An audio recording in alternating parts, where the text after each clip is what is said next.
Hello, hello, hello. So, good afternoon, everybody. My name is Shubham Jagdish and welcome back to the channel. So, बच्चा party Delhi university की applications open हो चुकी हैं. अब उनका बनाया हुआ CSAS पोर्टल में आपको फेज 1 के लिए रजिस्ट्रेशंस करने हैं. कैसे रजिस्ट्रेशन करना है ये पूरा वीडियो आप देखते चलेंगे. इसमें मैं आपको बताऊंगा भी फॉर्म फिल करके कि कैसे आपको रजिस्टर करना है. तो गूगल पे जाएंगे और CSAS पोर्टल आप सर्च करेंगे और CSAS पोर्टल सर्च करने के बाद आपको यहां पर एक UG एडमिशन CSAS UG किसी पर भी आप क्लिक कर दें, आपको कुछ इस तरह से पोर्टल खुलकर आएगा. अब सबसे पहले आपको क्या करना पड़ेगा, यहां पर न्यू रजिस्ट्रेशन के ऊपर क्लिक करना है. न्यू रजिस्ट्रेशन के ऊपर क्लिक करने के बाद आपका CUET एप्लीकेशन नंबर आपको डालना है, अपनी डेट ऑफ बर्थ आपको पोस्ट करनी है और यहां पर क्लिक करके रजिस्टर करेंगे. जैसे ही रजिस्टर करेंगे आपके पास एक OTP आएगा आपके मेल पर और फोन पर. आपसे एक नया पासवर्ड बनाने को बोला जाएगा और देन आपको करना क्या होगा, फिर से यहां पर आपको साइन इन का ऑप्शन मिलेगा जिस पर आपको CUET का अपना एप्लीकेशन नंबर लाना है और पासवर्ड पर क्लिक करना है. इसके बाद आप लॉगिन करके शुरू कर सकते हैं अपना फॉर्म फिलिंग. और चलिए मैं बताता हूं कि फॉर्म फिलिंग कैसे करनी है. वापस से रजिस्ट्रेशन नंबर के साथ और पासवर्ड के साथ आपको लॉगिन करना पड़ेगा और लॉगिन करते ही कुछ ऐसी बढ़िया बढ़िया सी स्क्रीन आपके सामने खुलकर आ जाएगी बच्चा पाड़ी. और फिर हम आएंगे नीचे, इस पे लिखेंगे I have read the important information और सबमिट पर क्लिक करो. जैसे सबमिट पर क्लिक करते हैं बहुत सारी इंफॉर्मेशन ऑलरेडी फिल होकर आपको मिलेगी, जैसे आपका फुल नेम, आपका जेंडर, आपका डेट ऑफ बर्थ, आपने कौन सी कैटेगरी के लिए अप्लाई किया है, क्या आप माइनॉरिटी से हैं या नहीं हैं, सारी इंफॉर्मेशन पहले से फिल है. अब इसे सेलेक्ट स्टेट ऑफ डोमिसाइल, तो जिस स्टेट के हैं आप वो आप फिल कर दें.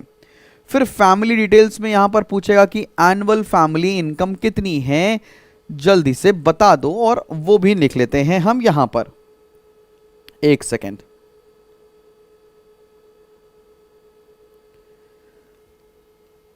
और हमने लिख दिया यहां पर. क्या आप ऑर्फन हैं तो नॉट एप्लीकेबल पर डाल दें. मदर टंग क्या है आपकी, अगर मदर टंग हिंदी है तो हमने हिंदी सर्च कर लिया. अगर आपकी कुछ और है तो आप पंजाबी है तो पंजाबी लिख लो. ठीक है बच्चे पाड़ी. और ये सारी इंफॉर्मेशन आप फिल करके आगे बढ़ सकते हैं. चलो भैया चलो. चलो बच्चे पार्टी जल्दी जल्दी से बची हुई इंफॉर्मेशंस भी फिल कर लेते हैं. जैसे कि क्या इंफॉर्मेशंस आपको फिल करनी रह गई हैं. आपकी यहां पर मैक्सिमम इंफॉर्मेशंस ऑलरेडी फिल करके मिलेंगी. फैमिली डिटेल्स में आपको अपनी एनुअल इनकम डालनी है. फिर आपको लिखना है कि आप गर्ल चाइल्ड हैं या नहीं है. जो भी आपकी डिटेल्स हैं ये आप फिल करते चलें, आप इजीली फिल कर लेंगे. मम्मी क्या करती हैं, पापा क्या करते हैं, ये सारी इन्फॉर्मेशन है. और आपसे पूछा जाएगा कि क्या आप दिल्ली वार्ड कोटा के अंदर आते हैं, तो आप नहीं हैं तो नॉट एप्लीकेबल लिख देंगे. और बाकी सारी इन्फॉर्मेशन फिल करेंगे. आपको जो भी अपना आइडेंटिटी प्रूफ लगाना है वो यहाँ पर आप क्लिक करके लगा सकते हैं. आपकी स्कूल आईडी भी चलेगी. आप रूरल में रहते हैं अर्बन में रहते हैं ये फिल करेंगे. देयर आफ्टर आप किसी यूनिवर्सिटी में से इनरोल तो नहीं है, अगर आप इनरोल्ड हैं तो फिल करेंगे, नहीं तो आप नो पे फिल कर दोगे. पूछ रहा है do you wish to apply for BFA bachelors in fine arts. जैसे इस बच्चे को अप्लाई नहीं करना है तो उस पर नो पर क्लिक कर दिया. देन आपसे एड्रेस पूछा जाएगा, आप एड्रेस फिल करेंगे. और last but not the least आपसे आपका एक बैंक अकाउंट नंबर भी पूछा जाएगा जो आपको फिल करना पड़ेगा इनकेस अगर आपका कोई फीस रिफंड आता है फ्यूचर में. तो सबमिट करेंगे आप और जल्दी से सबमिट करने के बाद हम आगे बढ़ेंगे. यहाँ पे कुछ छूट गया है. ओके अच्छा, यहाँ पर EWS सर्टिफिकेट के लिए भैया ने अप्लाई कर रखा है तो EWS सर्टिफिकेट की भी हमको इन्फॉर्मेशन डालनी पड़ेगी. तो चलो डालते हैं. बच्चों जल्दी से हमने ये सारी भी इंफॉर्मेशन फिल कर दी है जो इनकी EWS की है. अगर आपको EWS के नहीं भरना था तो आप यहाँ पर अनरिजर्व कैटेगरी के अंदर फॉर्म फिल कर सकते हो. अगर आप EWS की या किसी भी कैटेगरी को बिलोंग करते हो तो आपको उस कैटेगरी में फॉर्म फिल करना होगा. सबमिट करते हैं. और are you citizen of India, yes. Okay submit करो. देखें कोई और क्वेरी तो नहीं आ रही है. एक बार अपनी डिटेल्स आप चेक कर सकते हैं. This is okay. नेक्स्ट करते हैं, अगले इंफॉर्मेशन पर आते हैं. अब आपसे पूछेगा कि आपके 10th में इक्विवेलेंट परसेंटेज कितने थे. तो 10वीं के परसेंटेज देने हैं, फिर 12th की आपको डिटेल्स देनी है. आइए जरा ये भी फिल करते हैं. चलो बच्चे पार्टी आओ देखो. अब आपसे जैसे 10th में बच्चे के 87% थे तो मैंने वो लिख दिया है। और अब आपको 12th की डिटेल्स डालनी है। जैसे अगर आप CISC बोर्ड मतलब ISC बोर्ड से तो council for Indian school certificate पर क्लिक करेंगे, आपका रिजल्ट अब पास हो चुका है। फिर बोर्ड का रोल नंबर डालने को आएगा। अब आप बोर्ड के रोल नंबर में क्या एंटर कर सकते हो, बहुत सारे बच्चों के दिमाग में कन्फ्यूजन होता है। आप यूनिक ID भी मेंशन कर सकते हैं या आप इंडेक्स नंबर भी मेंशन कर सकते हैं, कुछ भी गलत नहीं होगा, दोनों ही फिल आप कर सकते हो।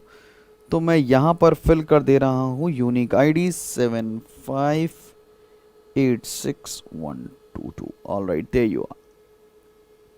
और इन्होंने ये पास किया था 2024 में, आप पास करें 2025 में तो आप वो लिखेंगे क्योंकि ये मेरे लास्ट ईयर के स्टूडेंट हैं। अब आपको सब्जेक्ट मैपिंग करनी पड़ेगी ISC के साथ। तो जैसे सबसे पहला सब्जेक्ट आप फिल कर रहे हो वो आप फिल कर लो भाई कि मैंने इंग्लिश दी थी तो इंग्लिश पे नंबर लिख दिए। आपके 2 इंग्लिश होती थी, याद करिएगा, लेकिन आपको इंग्लिश का जो रिजल्ट मिलता था वो कंपाइल मिलता था, ठीक है ना।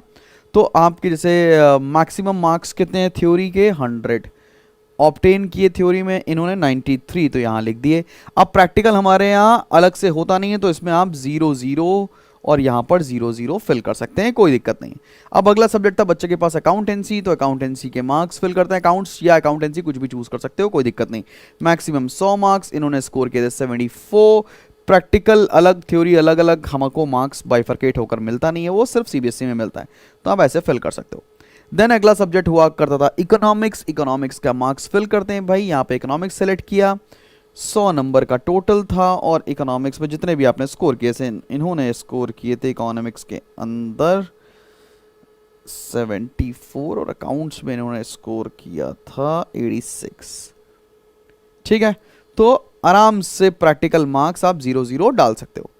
देन आपको सेलेक्ट करना पड़ेगा अगला सब्जेक्ट। आपने कॉमर्स पढ़ा है तो आपको यहाँ फिल, ये कॉमर्स का सब्जेक्ट दिख रहा है, ये कॉमर्स आप फिल कर सकते हैं एग्जैक्टली, ठीक है ना। 100 नंबर का कॉमर्स था, आपने स्कोर किए हैं 89 और प्रैक्टिकल मार्क्स अलग से डाल दिया, ठीक है। अब इन भैया ने लीगल स्टडीज़ भी पढ़ा था तो आप लीगल स्टडीज़ भी डाल दीजिए। आपने अगर कुछ और पढ़ा है तो आप वो डाल सकते हो। अगर यहाँ पर लीगल स्टडीज़ का ऑप्शन है तो ही हम फिल करेंगे लीगल लीगल लीगल।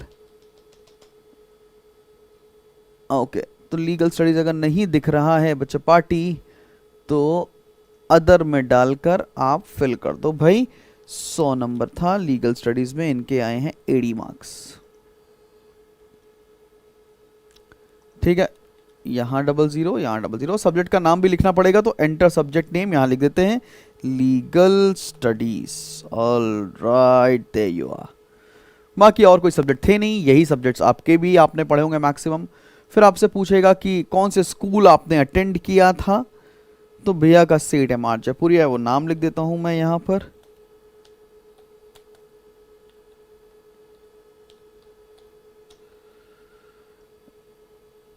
ओके,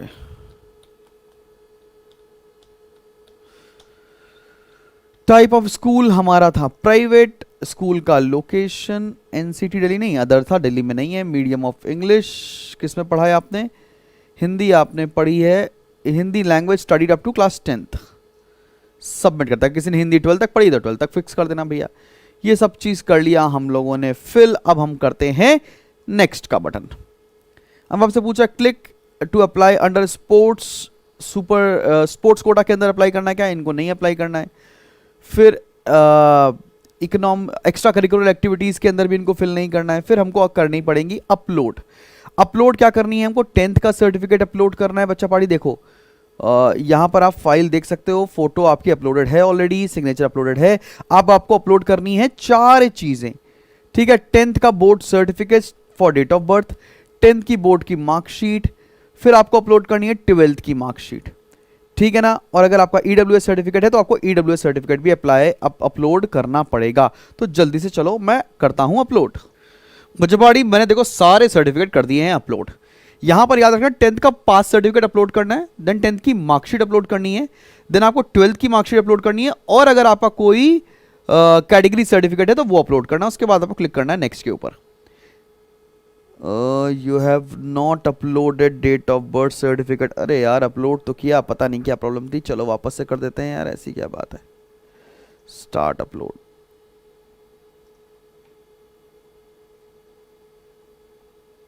कुछ अपलोडिंग चल रही है तो थोड़ा वेट कर लेते हैं। तो बच्चा पार्टी हमने कर दिया है सारा का सारा डॉक्यूमेंट को अपलोड, जैसा कि हम लोग बात कर रहे थे। चलो भाई अब इसके आगे का प्रोसेस पे बढ़ते हैं, बनाते हैं नेक्स्ट का बटन, और ये आ गई है बढ़िया बढ़िया इंफॉर्मेशन। अगर कुछ भी मॉडिफाई करना है तो आप ये मॉडिफाई कर सकते हैं, ठीक है ना। तो चलिए भैया आगे बढ़ते हैं, और एक बार आप सब लोग सब कुछ चेक कर लीजिएगा। जैसे ही आई एग्री करेंगे सबमिट पर हम क्लिक कर देंगे। अब एक एक इंफॉर्मेशन चेक कर लेते हैं, ठीक है ना भाई। There you are. सारी इंफॉर्मेशन चेक करने के बाद आप पेमेंट गेटवे के ऊपर आ जाएंगे। 250 रुपए की फीस है जो आपको पे करनी रहेगी, ठीक है ना। तो भाई जल्दी से हम इसको पे कर देते हैं, और ये एक स्कैनर आ गया है, मैं कर रहा हूं भैया का पेमेंट। चलो भैया चलो, फीस पेमेंट करी जाए फटाफट से। 250 रुपए का पेमेंट है और मैंने स्कैन करके बढ़िया बढ़िया कर दिया। अब देखते हैं क्या खुलकर आ रहा है। मेरी तरफ से पेमेंट हो चुका है और कुछ ऐसा आ गया, फेज 1 कंप्लीट हो गया है भाई साहब। बहुत बढ़िया बढ़िया बढ़िया खुशखबरी की बात है। व्यू करके आप चेक कर सकते हैं एकदम बेहतरीन सी सारी इंफॉर्मेशंस को। चलो भाई अब आते हैं व्यू फेज 2 पर। अब यहां लिखकर आ रहा है you have not completed CUT mapping section, you have not selected college program preference. तो ठीक है, अब हम वही तो करने आए हैं वैसे, ठीक है ना। कॉलेज प्रेफरेंस अभी तो करने आए हैं, कहां से होगा, चलो बैक करके देखते हैं क्या बता रहा है, क्या करना रह गया है। कॉलेज प्रेफरेंस, अच्छा हाँ ठीक है, वी हैव जस्ट अप्लाइड। अभी फेज 2 इसका खुलेगा नहीं, फेज 2 इसका खुलेगा तब जब भैया आपका CUT का रिजल्ट आ जाएगा, तब हम इसका सब्जेक्ट मैपिंग एंड ऑल करेंगे। तो फेज 1 यहां तक कंप्लीट है। इतना ही आपको इंफॉर्मेशन अभी तक फॉर योर इंफॉर्मेशन फिल करनी है। इसके बाद आएगी सब्जेक्ट मैपिंग और कॉलेज की प्रेफरेंस लिस्ट जब भरनी होगी, उसके लिए मैं अलग सा वीडियो बना दूंगा ना मेरी जान, कैसी दिक्कत वाली बात है, ठीक है। चलो बाय बाय, शुक्रिया। इतना फॉर्म सब लोग फिल कर लें। Take care.